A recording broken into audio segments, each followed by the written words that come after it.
Pues en el libro de la verdad hay un capítulo dedicado al tema de el campo, del agro, de las tierras. Nos atiende Marta Carvajalino, fue ministra de Agricultura del gobierno anterior. Señora exministra, buenos días. ¿Y cuál es su opinión sobre este libro de la verdad en lo que a usted le corresponde?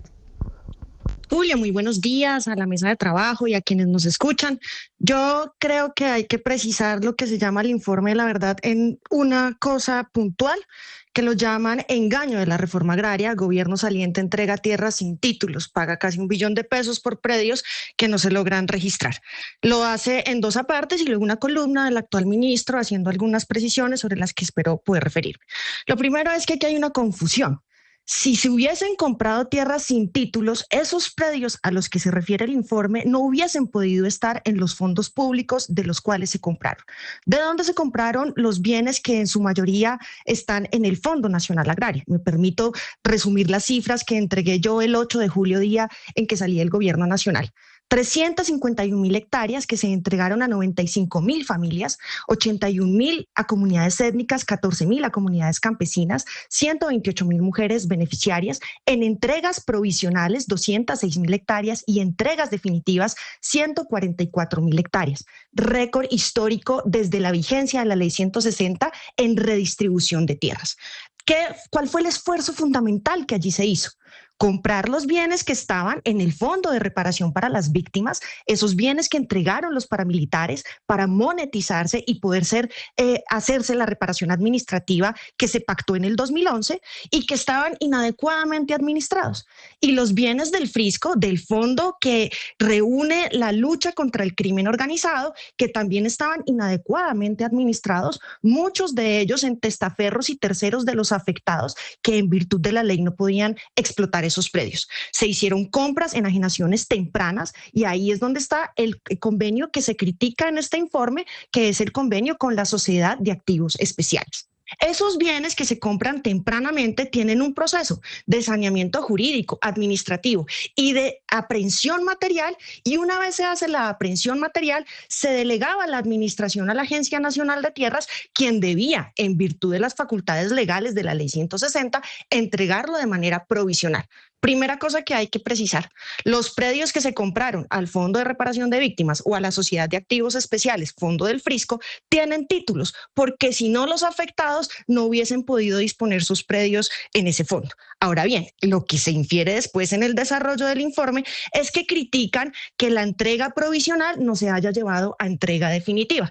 Lo veníamos discutiendo antes de salir del gobierno. Si ese proceso de administración de los bienes pudiese llevarse de manera inmediata a la titulación definitiva, pues así se hubiese hecho. Pero es un proceso que requiere en extremo cautela. Se entrega la tierra de manera provisional a través de actos administrativos o instrumentos jurídicos que protegen esa relación de tenencia mientras se verifican las condiciones objetivas y subjetivas que exige la ley y se procede al proceso de parcelación de estos bienes hasta llegar de un predio de 1.000, 2.000, 3.000 o 6.000 hectáreas a poder llegar a unidades productivas de 11, 12, 20 hectáreas de conformidad con la unidad agrícola familiar en un proceso de parcelación que implica el diseño de las vías, de las servidumbres, del acceso al agua y de los bienes comunes. Ese es el proceso en el que está y que debería finiquitarse para que esas 351.000 hectáreas, 206.000 que permanecen en entrega provisional puedan llegar a adjudicación definitiva y que esas 806.000 hectáreas que se gestionaron a través de los procesos agrarios, de las donaciones y de las compras puedan entonces administrarse adecuadamente y ponerse en disposición de campesinos sin tierra o con tierra insuficiente. Doctora Marta, en este libro uno podría entender que la reforma agraria quedó mal ejecutada, cifras infladas y muchas entregadas o muchas de estos predios o tierras sin títulos y plenamente registrados. ¿Usted comparte estos datos, esto que se dice en el libro? Lo primero que hay que decir es que fue el gobierno anterior el que se dio a la tarea de precisar las cifras de la administración de las tierras en este país. Un contador de reforma agraria que no sé si permanece hoy en la página del Ministerio de Agricultura. Hay una decisión, digamos, de no publicar lo que se hizo en el gobierno anterior, pero ese contador de la reforma agraria precisaba cuánto se ha recuperado de los baldíos indebidamente ocupados que ingresaron al Fondo Nacional de Tierras, cuántos predios se compraron a personas privadas, cuántos predios se compraron a los fondos públicos de los que he venido hablando y cuánto de eso que se gestiona al Fondo de Tierras se ha venido entregando, cuánto en entrega provisional, cuánto en entrega definitiva. A mi juicio, los datos que han presentado y que son absolutamente transparentes, los que yo referí en el informe de Empalme, son claros. 144.000 hectáreas que llegaron a adjudicación definitiva. Nosotros incluso avanzamos en proceso de registro de adjudicaciones de baldíos y bienes fiscales de gobiernos anteriores, incluso registros pendientes desde el año 2008, 2010, y se finiquitan todos los procesos administrativos. ¿Qué hubiese sido lo que hubiese quedado mal? Si en efecto no se hace la compra de las tierras, si no recuperamos materialmente las tierras, o como sucedía. Pongamos casos de bienes de la Dirección Nacional de Estupefacientes entregadas entre el 2002 y el 2008 a los gobiernos de entonces y que permanecían irregularmente administrados por terceros con relaciones con los propietarios afectados por los procesos judiciales de extinción de dominio en virtud de las actividades ilícitas. Sí. Lo que hicimos fue transparentar la gestión. En efecto, tiene que terminarse los procesos administrativos. Es deber de las personas que estén al frente de la conducción administrativa de la autoridad agraria, pero lo que no puede decirse es que aquí se haya inflado las cifras. Las cifras están en un contador oficial, están públicas y tienen una matriz que no existía en este país.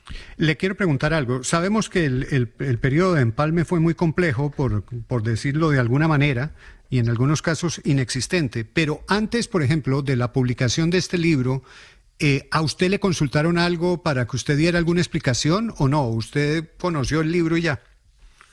Yo conocí el libro y ya. Nosotros por eso el 8 de julio, que fue mi último día de labor en el gobierno nacional, presentamos un informe, está colgado en la página del Departamento Nacional de Planeación. En ese informe, además, a propósito de la columna que pone el actual ministro en este libro de la verdad, hablamos del crédito agropecuario, la mayor colocación que se haya hecho con la mayor inversión pública, con la mayor democratización, porque se acotó, por ejemplo, el incentivo de capitalización rural a pequeños y medianos productores y le quitamos espacio a unos grandes productores que venían concentrando el incentivo. Con elementos que hacen parte del debate público que ojalá se puedan profundizar. Nosotros acotamos las garantías agropecuarias para poder fortalecer la colocación en pequeños y pequeños de bajos ingresos, pero además hicimos una labor muy importante que fue acompañar la parafiscalidad, que fue hablar del crecimiento económico y poder relacionar el acceso a la tierra y la ampliación de las actividades agrícolas al crecimiento productivo del sector agropecuario con la mayor participación que ha tenido el sector en su historia en la producción económica nacional. En ese sentido, sí hubiese sido un empalme importante para que ellos pudieran entender la importancia que tiene quitarle los bienes a la mafia que están administrados en los fondos públicos y ponerlas en manos del campesinado, o la posibilidad y la importancia que tiene hablar de las territorialidades campesinas, o a propósito de los debates públicos, la importancia que tiene proteger el suelo rural. Porque si usted revisa, además en lo que ellos llaman la verdad, pues está criticando la protección del recurso más importante de la soberanía alimentaria, que son los suelos que tienen capacidad agrícola y que son la única garantía que nosotros tenemos de poder a futuro desarrollar la producción de alimentos en este país. Si se nos hubiese permitido hacer un empalme y no hubiese tomado el gobierno que está hoy la decisión de no hacer el empalme, seguramente estaríamos hablando de otros elementos que pusieran en perspectiva continuar con el crecimiento económico y la justicia agraria en el país. Sí, señora ministra, la verdad es que después de uno ver la presentación de esta denuncia o de este informe de la verdad por parte del gobierno que entra, pues le surgen muchas preguntas. Y una de esas es, en este país, hoy por hoy estamos en medio de una avalancha de denuncitis. Todo el mundo denuncia. Todo el mundo denuncia supuestos delitos, todo el mundo denuncia supuestas irregularidades, y uno esperaría que la Fiscalía, la Contraloría y la Procuraduría lleven esto a un término para que defina si hubo o no alguna de esas conductas reprobables. Usted hoy, lo que podría decirle al país es, en caso tal de llegar a encontrarse algún tipo de irregularidad en este tema de las tierras que manejó el gobierno anterior, ¿estaría dispuesta a asumir la responsabilidad competente? Por supuesto, es que es deber de todo servidor público presentarse ante las instancias judiciales y administrativas para dar cuenta de su gestión. Y estamos sometidos no solo al escrutinio público, sino al escrutinio de los organismos de control. Yo eso creo que no tiene lugar a dudas. A mí lo que sí me preocupa es que se intente construir una narrativa, que hay una crítica a la política pública, es lo que hay en la columna del ministro, y hay un cuestionamiento a la compra de los bienes del Frisco que administra la Sociedad de Activos Especiales. ¿A dónde va ese recurso del convenio interadministrativo, que es como el único punto concreto que hay allí en este informe? ¿A dónde van esos recursos? Van al Frisco. ¿Qué es el Frisco? El Fondo de la Lucha contra el Crimen Organizado, donde está la Fiscalía, el Ministerio de Justicia, el Ministerio de Defensa, recursos que se ponen a disposición de la fuerza pública para poder fortalecer sus capacidades, que se han puesto en disposición de la sustitución de cultivos ilícitos para poder hacer control y gobernanza territorial. Es decir, aquí esos recursos del convenio no están en manos de particulares, están en manos del Estado y son para la construcción de la política pública y la gobernanza territorial. Lo que además puede haber en el fondo, y yo lo digo con toda claridad, es que se está intentando poner un manto de duda sobre las relaciones de los campesinos en las fincas de la reforma agraria, que terminen de una manera indirecta legitimando lo que viene haciendo la violencia en un ciclo que yo llamo de contrarreforma.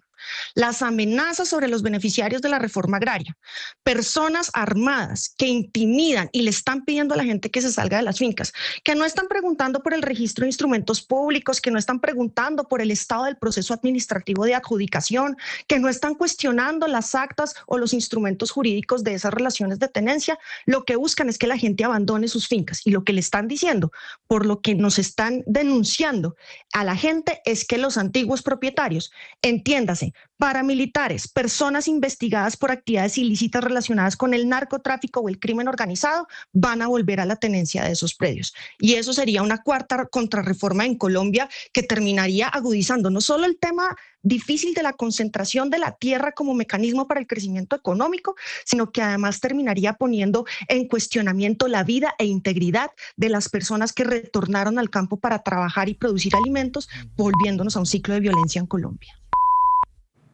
Doctora Marta, ¿qué impresión tiene usted sobre la decisión del ministro Indalecio Dangond o de algunos de sus funcionarios de quitar esa información de todo lo que ustedes habían realizado en el anterior gobierno? Ya no aparece en la página del ministerio. Permítame ser muy acotada en esto, porque eso me hace es pronunciarme sobre un elemento actual y no sobre mi gestión anterior.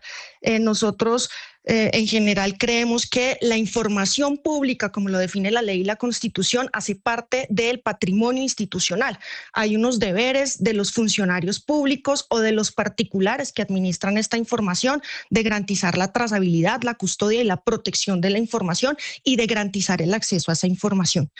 Permítame no decir más al respecto. Pues es la exministra de Agricultura, Marta Carvajalino, a propósito de ese libro de denuncias que ha presentado el gobierno del presidente Abelardo de la Espriella sobre presunta corrupción en el gobierno anterior, y donde hay algunos asuntos de esa cartera, de la cartera de Agricultura, que están siendo relacionados. Le agradecemos por su tiempo, exministra. A ustedes muchísimas gracias, y ojalá el país se ponga a discutir lo que va a pasar con la producción agropecuaria ante el fenómeno del Niño y no se cierren los ciclos que venían andando para garantizar conservación de suelos y soberanía alimentaria en Colombia. Muchísimas gracias.